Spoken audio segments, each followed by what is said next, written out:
For the last 40 years, the American economy ran a giant experiment.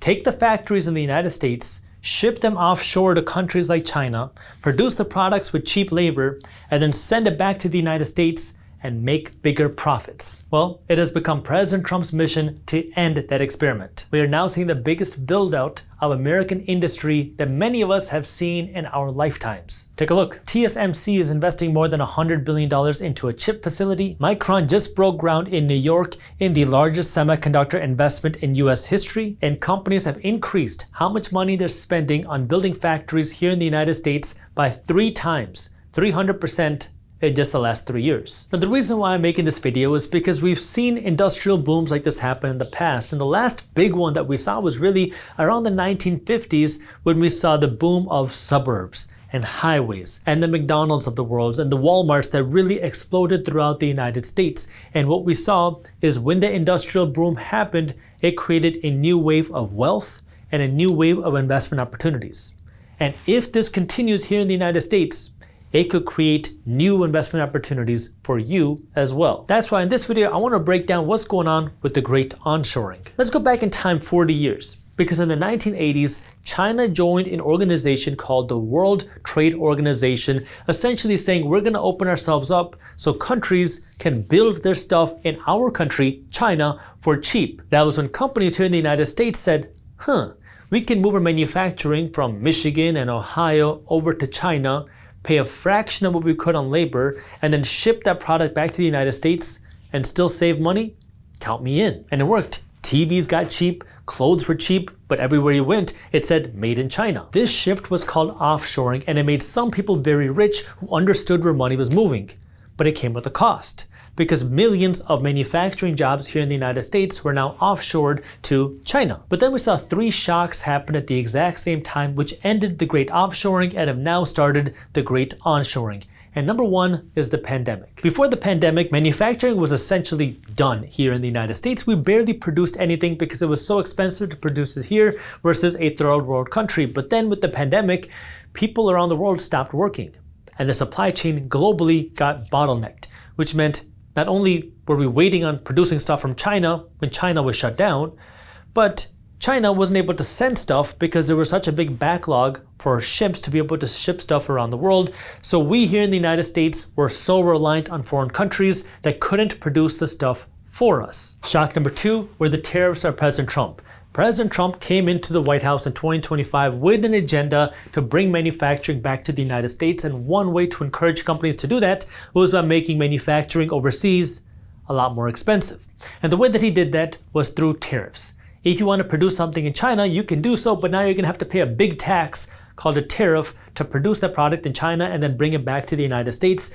And that then made it more expensive for companies to produce products overseas and essentially cheaper to make it in the United States. And then shock number 3 is retaliation. When President Trump put these tariffs on countries around the world, some countries retaliated. For example, China said, okay, if you're gonna put these tariffs on us, which is gonna hurt our country, the Chinese country, we're gonna fight you back. We, China, know that you, the United States, need certain metals to produce everything in your economy. You need metals to run and produce your iPhones. You need metals to produce your cars. You need metals to produce your missiles.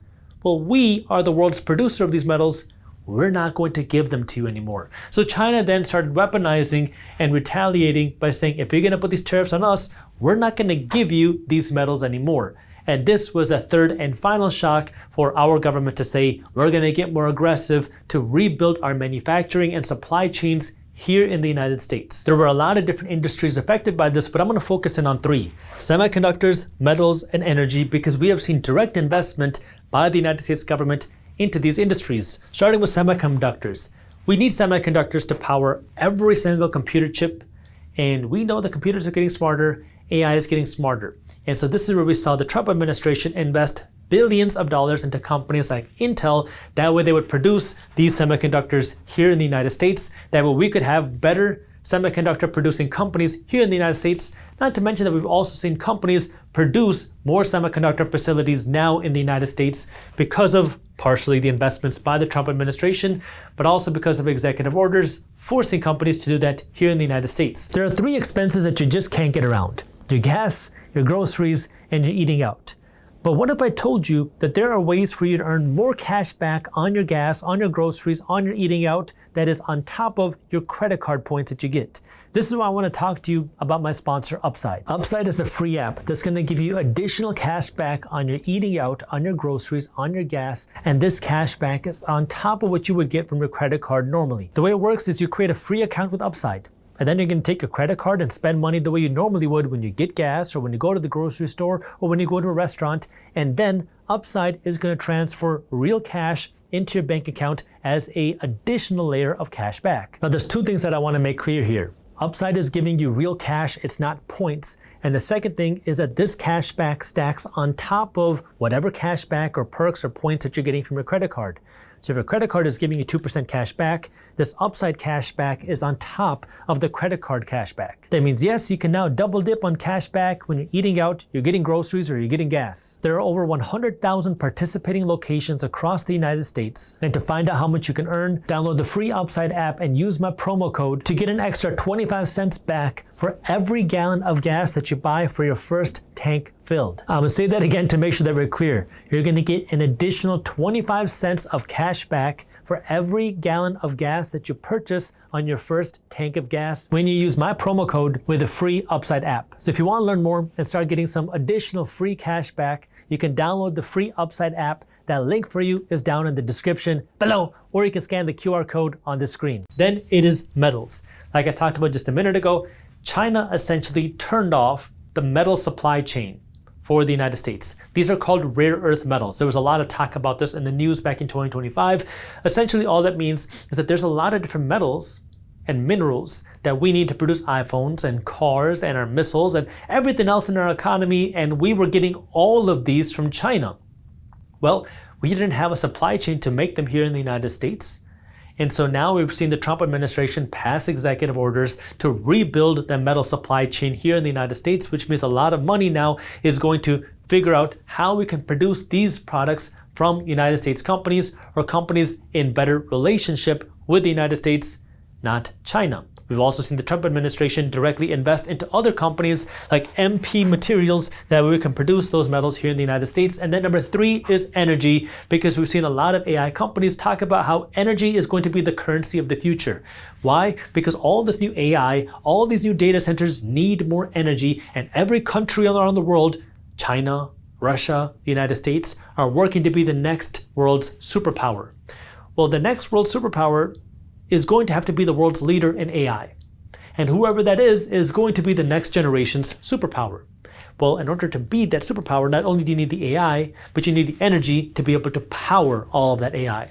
And that's why energy is becoming so important. And we're not just seeing companies start to invest in more energy production, like tech companies like Amazon and Meta are investing in building their own nuclear facilities now. Yes, tech companies are becoming energy companies.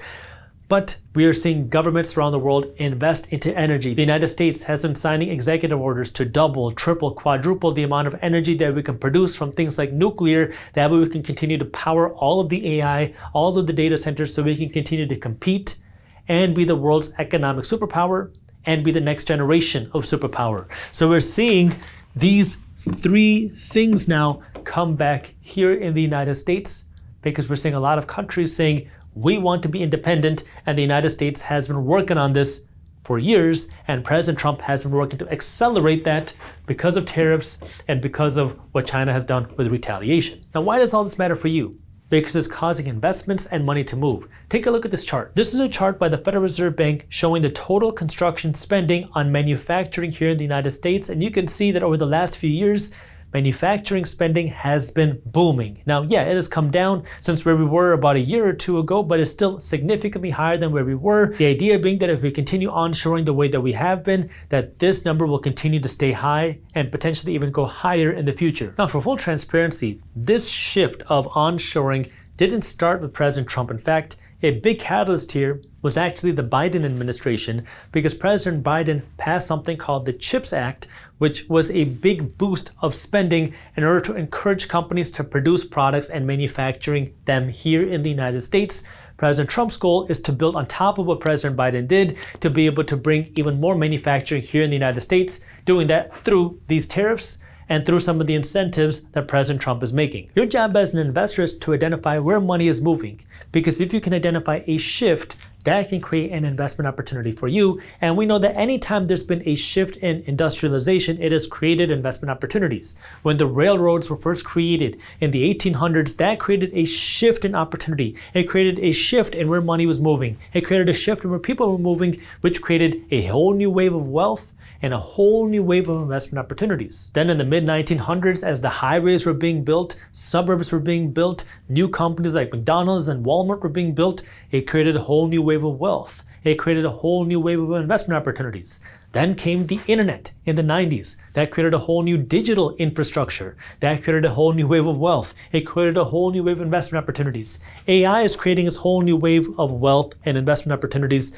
But now, with the industrialization side, as America is trying to become more independent, as we're looking to see more onshoring happen here in the United States, this could create a whole new wave of wealth as well, happening kind of quietly because everybody's focused in on AI and technology. But in order to power a lot of this, more manufacturing must be done here in the United States.